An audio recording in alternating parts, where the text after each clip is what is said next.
Nagsagawa ngayon ng surprise inspection si Justice Secretary Leila De Lima sa Nubilibid Prison sa Muntinlupa matapos ang naganap na pagsabog doon noong Biyernes.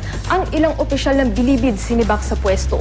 Mula sa Muntinlupa City, may report si Cesar Apolinario. Cesar? Yes, Tricia, kagagaling lang dito ni DOJ Secretary De Lima at nasabi niya na effective immediately ay relieve na sa post ang tatlo hanggang apat na superintendent sa Nubilibid Prison, kabilang ang namumuno o superintendent sa minimum, medium at maximum security compound. Tinanggal din sa pwesto ang head superintendent ng NBP na si Superintendent Ramon Reyes. Kaugnay pa rin yan ang nangyaring pagsabog noong Biyernes. Nauna rito ay nagsagawa ng surprise inspection ng DOJ Secretary sa NBP. Dito nalaman ni De Lima ang mga iba pang maanumalyang kalakaran umano sa loob. Bukod sa droga, papupuslit ng alak at mga armas, nalaman din ang pagpapasok ng mga babaeng bayaran. Kaya nag-order din si De Lima na pati ang mga pinuno ng mga gang dito ay ilipat na sa ibang mga colony. Inutos din ang paglilipat at pagtutok sa mga hinihinalang mga drug lord at mga nasangkot sa drug trade. Ayon kay De Lima ay numero unong problema sa NBP. Nabanggit din ng DOJ Secretary na papalitan ng lahat ng mga bantay sa entry at exit point dahil na compromise na rin umano ang kredibilidad ng mga ito.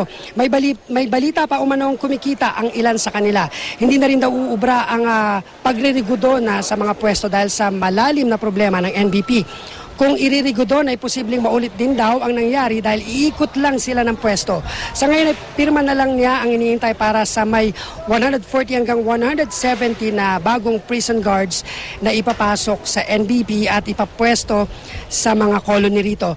Nang tanungin si De Lima kaugnay ng nahuling suspect sa pagsabog ng Granada noong Biyernes, ayon kay De Lima, pinaiimbestigahan niya ito at hindi pa rin daw kasi siya kumbinsido na ito na nga ang may kagagawan ng pagpapasabog. Dahil itinuro lang ng dalawang saksi na miyembro umano ng Batang City Jail. Matatanda ang karamihan sa mga sugatan noong Biyernes ay mga miyembro ng BCJ. Ang tinuturi namang suspect ay miyembro ng Batang Samar Leyte.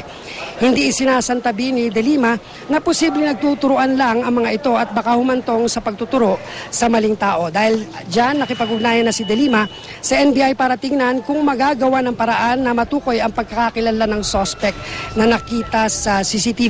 Malabo kasi ito at nakatalikod pa ang suspect kaya kailangang i-enhance ang video sa tulong ng NBI. Tinutumbok pa rin ang anggulong gang war at drug syndicate, lalo't sa pinakahuling pag-raid sa loob, may mga nakitang mga armas at drug paraphernalia. Tricia? Maraming salamat, Cesar Apolinario.